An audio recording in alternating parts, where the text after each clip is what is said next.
어린이 요실금과 야뇨증에 대해 알아보자. 어린이 요실금은 무의식적으로 소변을 보는 것을 뜻하며 야뇨증으로 나타날 수도 있다. 이 증상은 보통 어린이들에게 나타나며 화장실 가서 소변을 볼 줄 아는 나이임에도 밤에 잠을 자면서 침대에 쉬를 하는 것이다. 하지만 꼭 밤에 잠을 잘 때만 그런 것은 아니다. 만 4세 이상의 어린이가 3개월 이상, 일주일에 2번 이상 이런 행동을 반복할 때 질병으로 본다. 어린이 요실금과 야뇨증이 생기는 이유. 어린 아이들에게 야뇨증이 생기는 것은 정상적인 과정이며 자라면서 자연스럽게 없어진다. 요실금이 생기는 이유는 아직 분명하게 밝혀진 바가 없다. 하지만 신체적으로 몇 가지 관련된 요인들이 있다. 작은 방광, 이 경우 방광이 잘 발달되지 않아 생성된 소변을 담고 있지 못한다. 방광이 찼는지 인식하지 못함, 깊이 잠을 자는 중이라 방광이 찼는데도 일어나지 못하는 것이다. 방광을 제어하는 신경이 아직 충분히 성숙하지 않았기 때문에 이런 일이 생긴다. 호르몬 균형의 부족, 항이뇨제 호르몬이나 바소프레신을 충분하게 생산하지 못하면 호르몬 균형이 깨진다.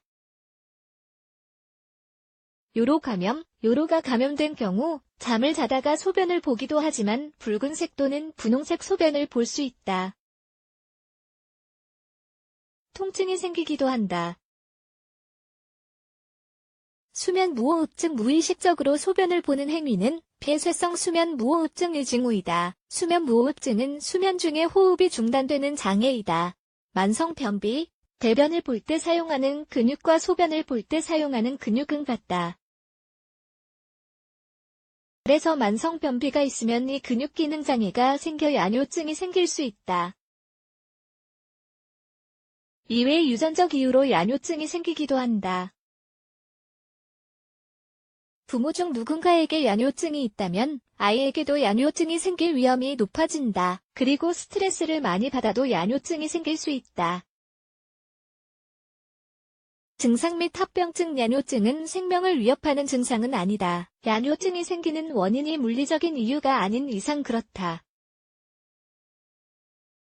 그냥 무의식적으로 소변을 보는 게 야뇨증의 증상이다. 또 밤에 잠을 자다가 침대에 오줌을 누는 경우가 많으며 한 달에 2번 이상 이런 행동을 하는 경우가 많다. 다만, 이 질병으로 인해 감정적인 상태에 문제가 생길 수 있다. 수치심을 느끼거나 자존감이 낮아질 수 있다. 따라서 아이에게 시간이 지나면 괜찮아질 거라고 설명하고 안심시키는 게 중요하다. 반면, 신체적인 문제로 인해 야뇨증이 생겼는데 치료하지 않으면 합병증이 생길 수 있다. 또 오줌으로 젖은 속옷을 그대로 입고 잠을 자면 피부에 발진이 생길 수도 있다. 어린이 야뇨증, 치료와 예방. 야뇨증이 있는 경우 가장 먼저 해야 할 일은 밤의 습관을 만들어주는 것이다. 야뇨증이 있다면 낮, 밤 등 규칙적인 시간에 화장실에 가는 습관을 가져야 한다. 잠을 자다가 오줌을 싸는 것을 예방하기 위해서다. 아이가 자라면서 이런 행동을 하지 않게 될 수 있지만 밤에 잠을 자기 전에 물 마시는 것 등을 제한하는 등 생활 방식의 변화도 필요하다. 이렇게 했는데도 효과가 없다면 의사가 아마 습도 경보기를 사용해보라고 조언해 줄 것이다. 습도 경보기는 습기에 민감한 압축 장치에 연결되는 장치이다. 이 장치가 아이가 오줌을 누기 시작하면 저절로 꺼져 아이를 깨운다. 여러 가지 방법으로 노력해봤지만 효과가 없으면 약물 치료를 고려해보자. 부작용이 생길 위험이 있긴 하지만 방광을 진정시키고 오줌 싸는 것을 주연시켜준다. 그 외에도 오줌 싸는 것을 예방하기 위한 방법이 있다. 잠자리에 들기 전에 적어도 2번은 소변을 보게 한다. 2시간에 1번 정도는 소변을 보게 하고 화장실에 가라고 이야기한다. 매일 아침 일어나면 가장 먼저 엉덩이를 씻는다. 피부 발진이 생기는 것을 예방하기 위해서다. 야뇨증은 아이들이 자라면 자연스럽게 사라진다. 하지만 극히 드물긴 하지만 지속되는 경우도 있다. 이런 경우에는 병원에 가서 의사와 상담해봐야 한다.